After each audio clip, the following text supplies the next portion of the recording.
Good morning class. बेटा अपना course complete हो चुका, रिवीजन चल रहा है। चैप्टर 1 करवा दिया मैंने आपको।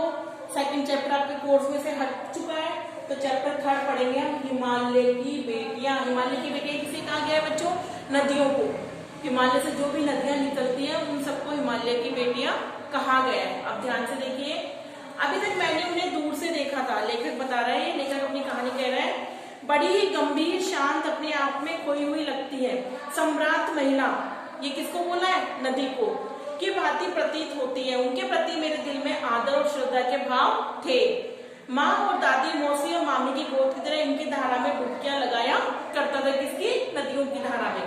परंतु इस बार जब मैं हिमालय के कंधे पे चढ़ा तो मैं कुछ और रूप में सामने आई थी।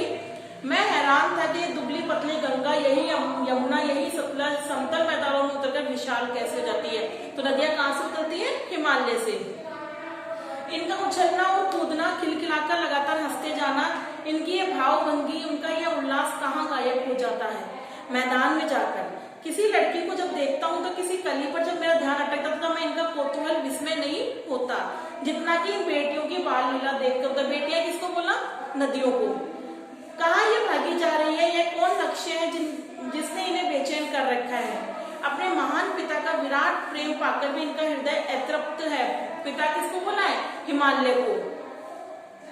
वह कौन होगा जो इनके प्यास मिटा सकेगा? बर्फ जली नंगी पहाड़ियां, छोटे पौधे, घाटियां, मधुर अधिकात्य, सब जो उपकाए, ऐसा है इनका लीला निकेतन। खेलते खेलते जब ये जरा दूर निकल जाती है तो देवदार, चीड़, सरो, चिनार, सफेदा, कैल के जंगलों में पहुंचकर शायद उन्हें बीती बातें याद करने का मौका मिल जाता होगा। कौन जाने बुढ़ा हिमालय अपनी नटखट बेटियों के लिए कितना सिर चुनता होगा।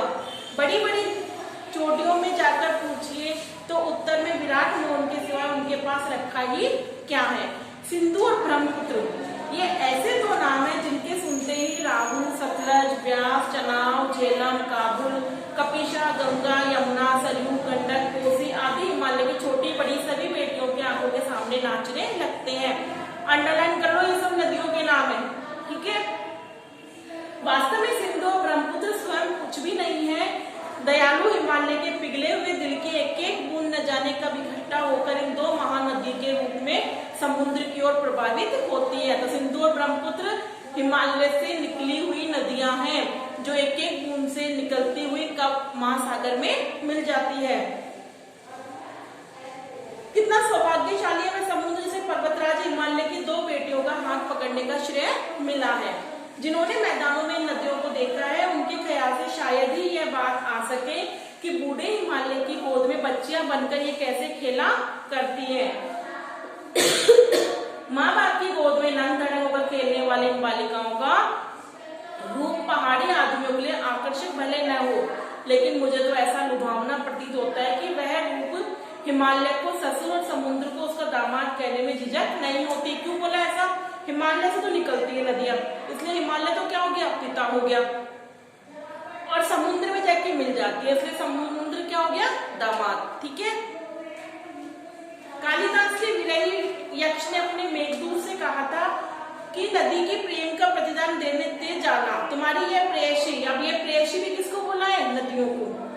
तुम्हें पाकर अवश्य ही प्रसन्न होगी। यह बात इन चंचल नदियों को देखकर मुझे अचानक याद आ गई और सोचा कि शायद उस महाकवि को भी नदियों का सचेतक रूपक पसंद था। दरअसल जो भी कोई नदियों को पहाड़ी, घाटी और समतल आगरों के मैदानों में जुदा जुदा शक्लों में देखेगा वह इसी नतीजे पर पहुंचेगा। काका कालेकर ने नदियों को लोक माता कहा है, किंतु माता बनने से पहले यदि हम इन्हें बेटियों के रूप में देखें तो क्या हर्ज है। तो लेखक ने सब लोग नदियों को माता कहते हैं, लेकिन लेखक ने इनको बेटी बोला, प्रेयसी बोला, सम्राट महिला बोला।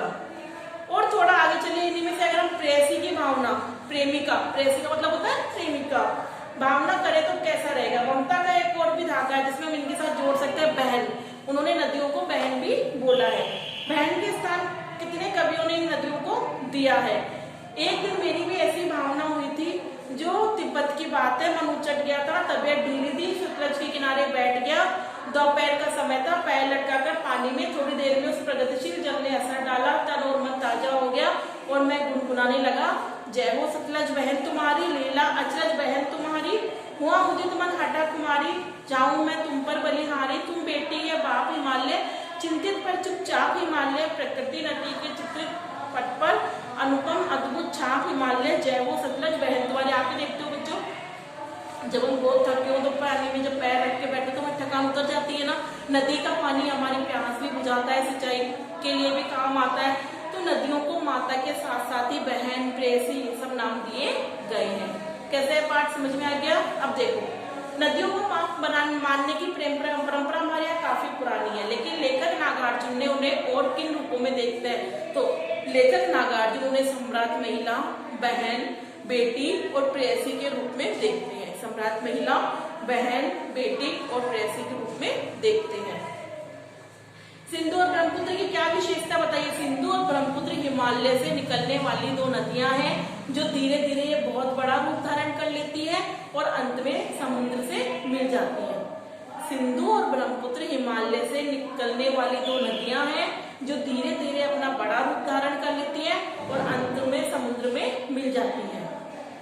काका कालेकर ने नदियों को लोक माता क्यों कहा है? जिस तरह माता अपने बच्चों का पालन पोषण करती है, उनका ध्यान रखती है, वैसे नदियां ही हमारा पालन पोषण करती हैं, इसलिए नदियों को लोक माता कहा है। हिमालय की यात्रा में लेखक ने किन किन की प्रशंसा की है? घाटियों की, मैदानों की, चोटियों की, पहाड़ियों की, इन सब की। ठीक है, इसमें एक क्वेश्चन है बेटा, लेख के आगे फर्स्ट सेकंड तो कोई मतलब का नहीं है, थर्ड है। यह लेख 1947 में लिखा गया था, तब से हिमालय में निकलने वाली नदियों में क्या बदलाव आया?